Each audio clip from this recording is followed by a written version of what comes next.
एक बार की बात है, हरे भरे जंगल में लिटिल लियो नाम की एक जिज्ञासु और साहसी गिलहरी रहती थी। लियो अपनी असीम ऊर्जा और ज्ञान के प्रति अपनी अतृप्त प्यास के लिए जाने जाते थे। उसकी चमकदार, रोएदार पूंछ और बड़ी चमकदार आंखें थीं जो आश्चर्य से चमकती थीं। लियो का पसंदीदा शगल जंगल की खोज करना और अपने आसपास की दुनिया के बारे में सीखना था। एक धूप भरी सुबह जब लियो जंगल में घूम रहा था, उसकी नज़र एक अनोखे बलूत के फल पर पड़ी। यह किसी बलूत के फल जैसा नहीं था जो उसने पहले कभी देखा था। इस बलूत के फल में एक जादुई आभा थी और यह एक मंत्रमुग्ध कर देने वाली चमक से झिलमिलाता था। लियो की जिज्ञासा उस पर हावी हो गई और उसने इसे लेने का फैसला किया। जैसे ही लियो ने जादुई बलूत का फल अपने छोटे पंजे में पकड़ा, कुछ असाधारण घटित हुआ। बलूत के फल से एक नरम, टिमटिमाती रोशनी निकली जिसने लियो को ढक लिया। इससे पहले कि वह कुछ समझ पाता, वह हवा में उड़ रहा था। पेड़ों की चोटियों के ऊपर तैरते हुए लियो उत्साह और घबराहट के मिश्रण से भर गया। बलूत का फल उसे जंगल में एक सुदूर स्थान पर ले गया, जो बात कर रहे जानवरों से भरी एक छिपी हुई जगह थी। लियो शान से उतरा और उसने खुद को ऐसे प्राणियों से घिरा हुआ पाया जिनसे वह पहले कभी नहीं मिला था। वहां रूबी बुद्धिमान खरगोश, बेनी बहादुर हिरण और लिली मिलनसार तितली थी। रूबी, बुद्धिमान खरगोश, सबसे पहले बोली, आपका स्वागत है लिटिल लियो, बुद्धि की चमक में। जादुई बलूत का फल आपको यहाँ लाया है क्योंकि आप जिज्ञासा और ज्ञान की प्यास से भरे हुए हैं।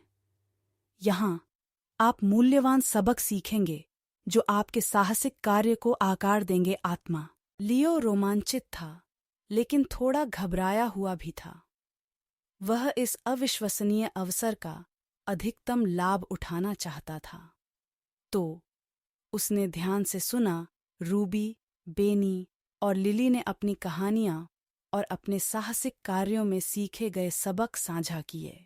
बुद्धिमान खरगोश रूबी ने लियो को चुनौतियों का सामना करते समय धैर्य और सावधानीपूर्वक योजना बनाने के महत्व के बारे में बताया।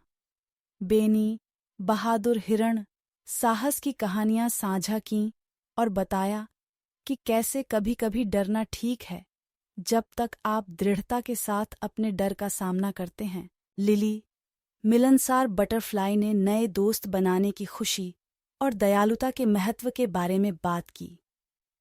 अगले कुछ दिनों में लियो ने अपने नए दोस्तों के साथ समय बिताया और उनके अनुभवों से सीखा। उन्होंने जंगल की अपनी कहानियां भी साझा कीं, जिसने एक धूप भरी सुबह लियो को अपने दिल में एक खिंचाव महसूस हुआ। उसने उससे कहा कि अब घर जाने का समय हो गया है। जादुई बलूत का फल एक बार फिर चमकने लगा और लियो को पता चल गया यह उसके नए दोस्तों को अलविदा कहने का समय था। धैर्य, साहस और दयालुता की सीख अपने दिल में गहराई से समाहित करके लियो अपने जंगल में लौट आया।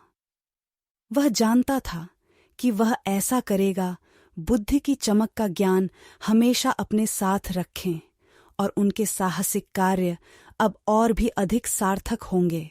उस दिन के बाद से लिटिल लियो ने जंगल का पता लगाना जारी रखा, लेकिन उसने ऐसा एक नए उद्देश्य के साथ किया।